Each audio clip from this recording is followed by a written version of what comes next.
Excellencies, distinguished guests, ladies and gentlemen, today seems to be a day of speeches. Just a while ago,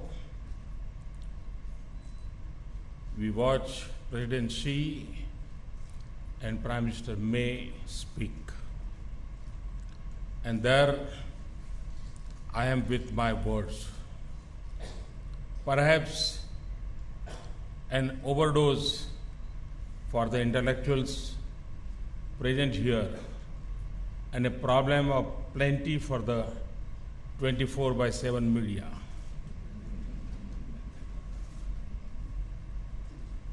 It is a great privilege to speak to you at the inauguration of the second edition of the Raisina dialogue.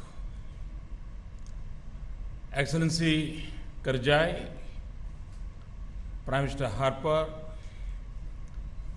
Prime Minister Kevin Rudd, it is a pleasure to see you in Delhi. Also, a warm welcome to all the guests. Over the next couple of days, you would hold numerous conversations on the state of the world around us. You would debate its certainty and prevailing flux, its conflicts and risks, its success and opportunities,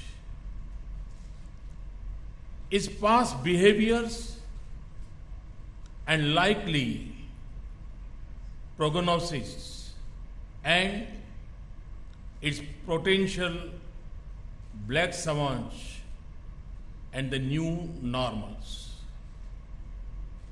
Friends, in May 2014, the people of India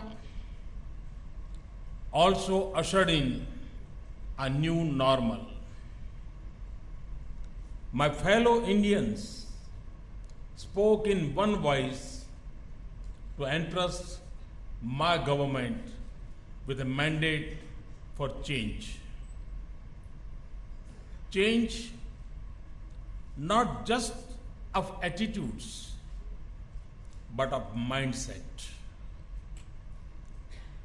Change from a state of drift to one of purposeful actions. Change to take bold decisions. A mandate in which reform would not be enough unless it transforms our economy and society. A transformation that is embedded in the aspirations and optimism of India's youth and in the boundless energy of its millions. Every day at work, I draw on this sacred energy.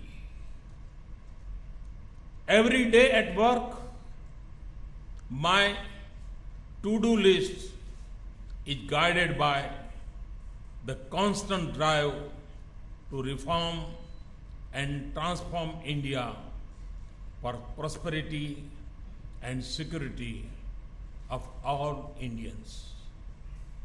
Friends, I am aware that India's transformation is not separated from its external context.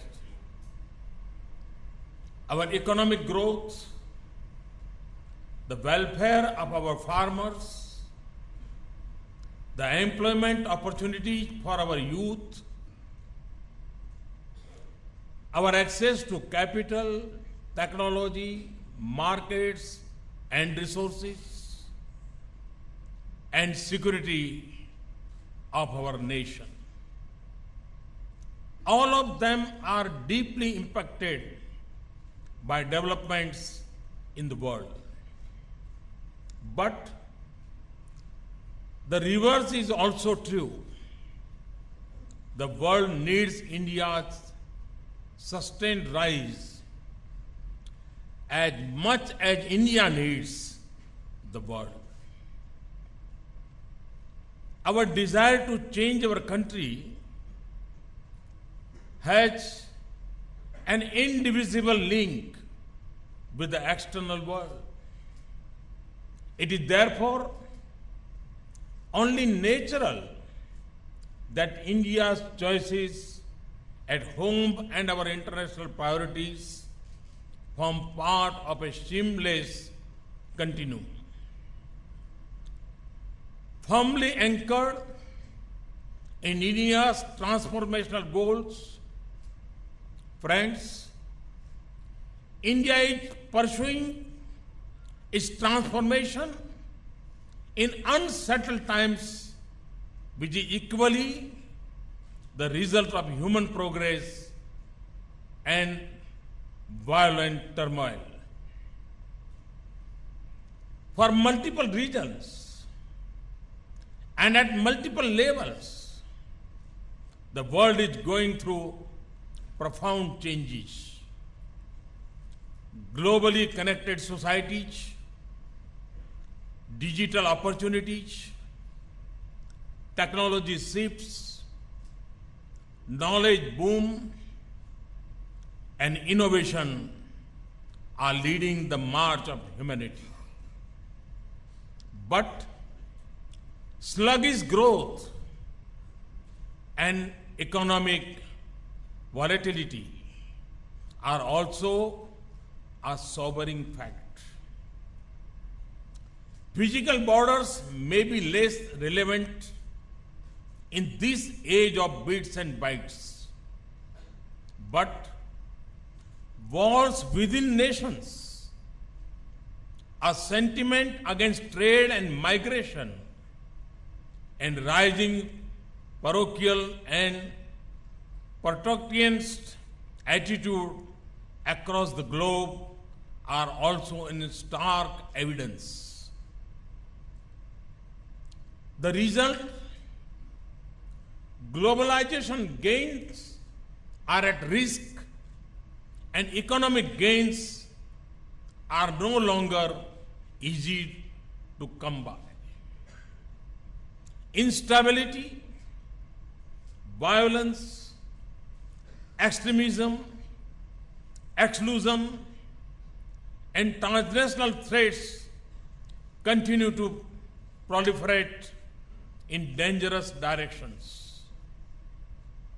And non-state actors are significant contributors to the spread of such challenges. Institutions and architectures built for a different world by a different world are outdated,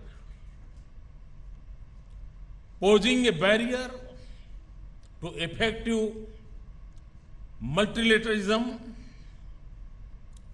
as the world begins to reorder itself a quarter century after the strategic clarity of the Cold War. The dust has not yet settled on what has replaced it. But a couple of things are clear. The political and military power is diffuse and distributed. The multipolarity of the world and an increasingly multipolar Asia is a dominant fact today.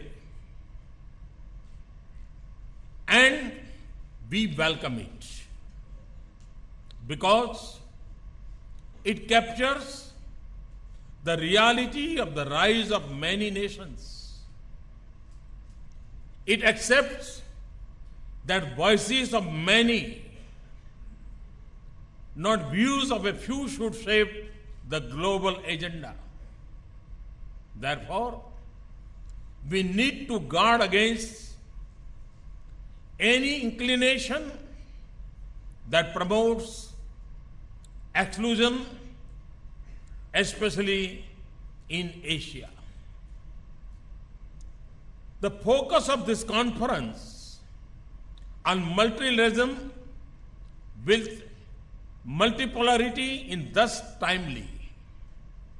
Friends, we inhabited a strategically complex environment. In the broad sweep of history, the changing world is not necessarily a new situation. The crucial question is, how do nations act in a situation where the frames of reference are shifting rapidly? Our choices and actions are based on the strength of our national power. Our strategic intent is shaped by our civilizational ethos of yatharthavad, realism, sastitva, coexistence, sahyog, cooperation, तथा सहभागिता, partnership. This finds expression in a clear and responsible articulation of our national interests. The prosperity of Indians, both at home and abroad, and security of our citizens are of paramount importance. But self-interest alone is neither in our culture nor in our behavior. Our actions and aspirations, capacities and human capital, democracy and demography, and strength and success will continue to be an anchor for all-round regional and global progress.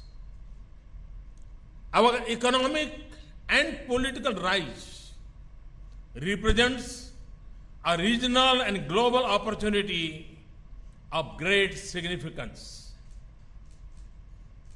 It is a force for peace, a factor for stability, an engine for regional and global prosperity. For my government, this has meant a path of international engagement focused on rebuilding connectivity, restoring bridges, and rejoining India with our immediate and extended geographies. Shaping relationships, network with India's economic priorities. Making India a human resource to be reckoned with by connecting our talented youth to global needs and opportunities.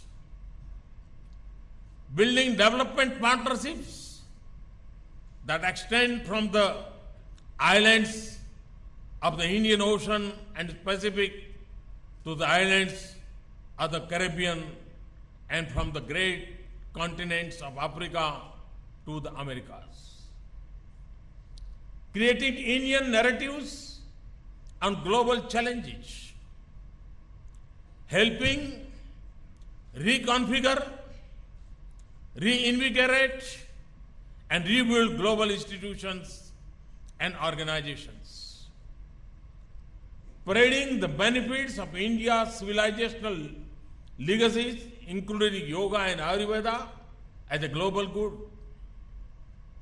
Transformation, therefore, is not just a domestic focus.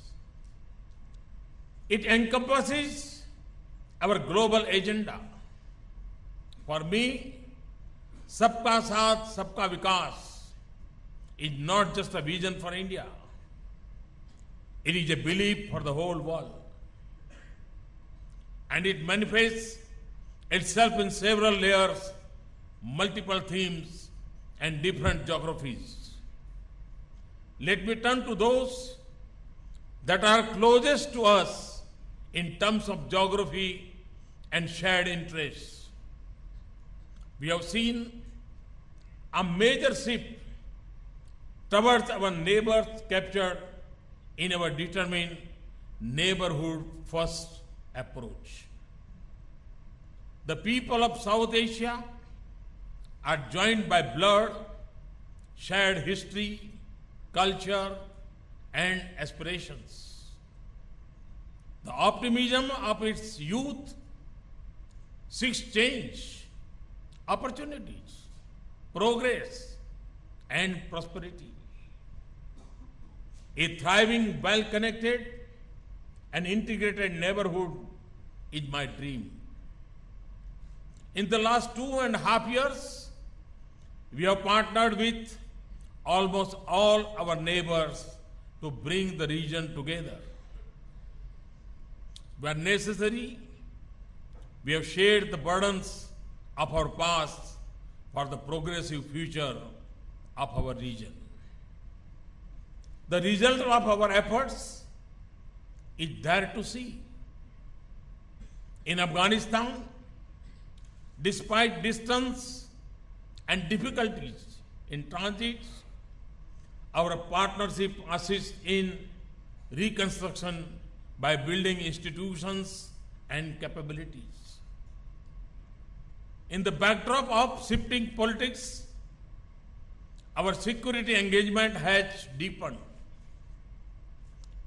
The completion of Afghanistan's parliament building and the India-Afghanistan Friendship Dam are two shining examples of our dedication to forge developmental partnership.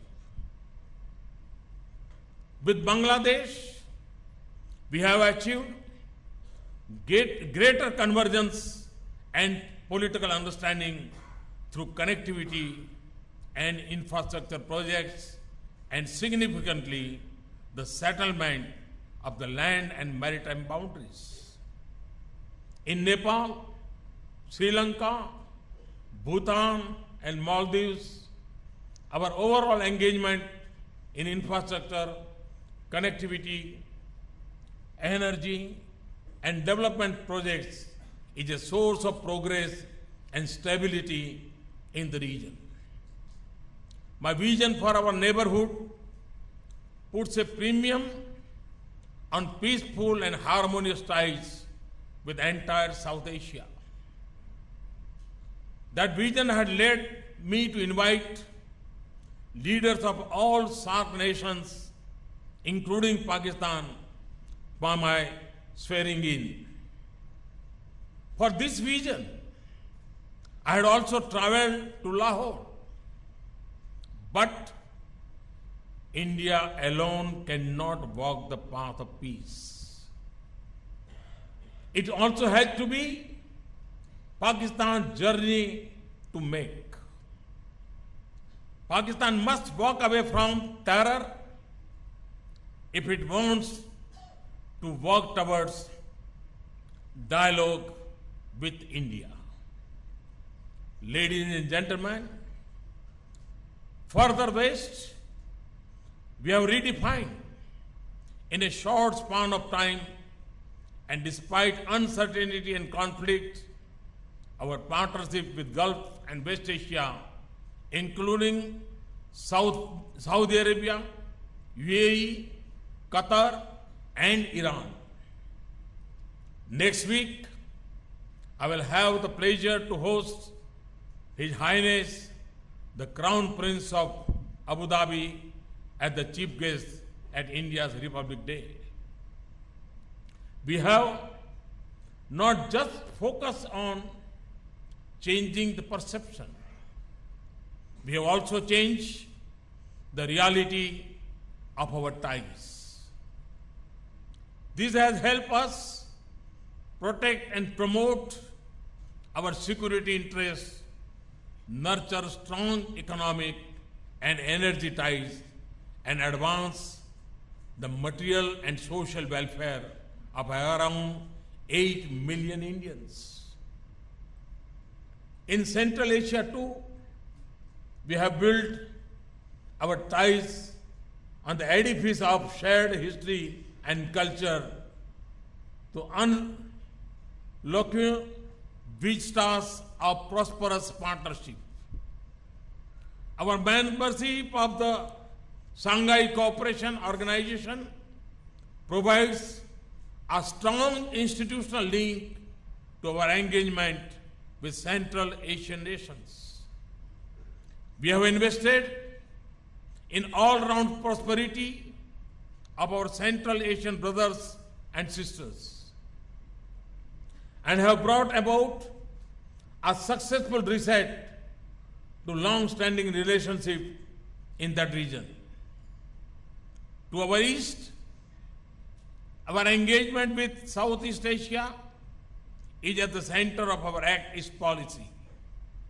We have built a close engagement with the institutional structures in the region, such as the East Asia Summit. Our partnership with ASEAN and its member countries have served to enhance commerce, technology, investment, development, and security partnerships with the region. It has also advanced our broad strategic interest and stability in the region. In our engagement with China, as President Xi and I agreed, we have sought to tap the vast area of commercial and business opportunities in the relationship. I see the development of India and China as an unprecedented opportunity for our two countries and for the whole world. At the same time, it is not unnatural for two large neighboring powers to have some differences. In the management of our relationship and for peace and progress in the region, both our countries need to show sensitivity and respect for each other's core concerns and interests. Friends, prevailing wisdom tells us that this century belongs to Asia. The sharpest trajectory of change is happening in Asia. There are large and vibrant pools of progress and prosperity spread across the landscape of this region. But rising ambition and rivalries are generating visible stress points. The steady increase in military power, resources, and wealth in the Asia Pacific has raised the stakes of its security. Therefore, the security architecture in the region must be open, transparent, balanced, and inclusive, and promote dialogue and predictable behavior rooted in international norms and respect for sovereignty. Friends, over the past 2.5 years, we have given a strong momentum to our engagement with the United States, Russia, Japan, and other major global powers. With them, we not only share our desire to cooperate. We also hold converging views on opportunities and challenges that face us. These partnerships are a good fit with India's economic priorities and defense and security. With the United States, our actions have brought speed, substance, and strength to the entire spectrum of engagement. In my conversation with President-elect Donald Trump, we agreed to keep building on these gains in our strategic partnership. Russia is an abiding friend. President Putin and I have held long conversations on the challenges that confront the world today. Our trusted and strategic partnership, especially in the field of defense, has deepened. Our investments in new drivers of our relationship and the emphasis on energy, trade, and science and technology linkages are showing successful results. We also enjoy a truly strategic partnership with Japan, whose contrasts now stretch to all fields of economic activity. Prime Minister Abe and I have spoken of our determination to intensify our cooperation further. With Europe, we have a vision of strong partnership in India's development, especially in knowledge industry and smart urbanization. Friends, India has for decades been at the forefront of sharing our capacities and strengths with fellow developing countries. With our brothers and sisters in Africa, we have further strengthened our ties in the last couple of years and built meaningful development partnership on the solid foundation of decades of traditional friendship and historical links. Today, the footprint of our development partnership stretches all across the globe. Ladies and gentlemen, India has a long history of being a maritime nation. In all directions, our maritime interests are strategic and significant. The arc of influence of Indian Ocean extends well beyond its littoral limits. Our initiatives of Sagar, security and growth for all, in the region is not just limited to safeguarding our mainland and islands. It defines our efforts to deepen economic and security cooperation in our maritime relationships. We know that convergence, cooperation, and collective actions will advance economic activity and peace in our maritime region. We also believe that the primary responsibility for peace, prosperity, and security in the Indian Ocean rests with those who live in this region. Ours is not an exclusive approach, and we aim to bring countries together on the basis of respect for international law.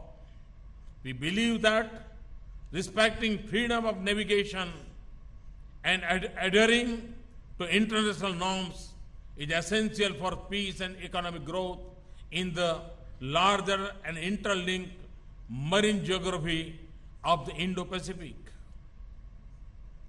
Friends, we appreciate the compelling logic of regional connectivity for peace, progress, and prosperity. In our choices and through our actions, we have sought to overcome barriers to our outreach to West and Central Asia and eastward to Asia Pacific. Two clear and successful examples of this are the tripartite agreement with Iran and Afghanistan on Chabahar and our commitment to bring online the international North-South transport corridor. However, equally, connectivity in itself cannot overdrive or undermine the sovereignty of other nations. Only by respecting the sovereignty of countries involved can regional connectivity corridors fulfill their promise and avoid differences and discord. Friends, true to our traditions, we have shouldered the international burden of our commitments. We have led assistance and relief efforts in times of disaster. We were a credible first responder during the earthquake in Nepal, evacuation from Yemen, and during humanitarian crisis in the Maldives and Fiji. We have also not hesitated in shouldering our responsibility for the maintenance of international peace and security. We have increased collaboration on coastal surveillance, wide-shipping information, and fighting non-traditional threats like piracy, smuggling, and organized crime. We have also shaped alternative narratives on long-standing global challenges. Our strong belief in delinking terrorism from religion and rejecting artificial distinction between good and bad terrorism are now a global talking point. And those in our neighbors who support violence, hatred, and export terror stand isolated and ignored. On the other pressing challenge of global warming, we have moved into a leading role. We have an ambitious agenda and equally aggressive target to generate 175 gigawatts from renewable energy. And we have already made a good start. We have shared our civilizational traditions to promote harmonious living with nature. We also brought the international community together to create an international solar alliance to harness the energy of sun to propel human growth.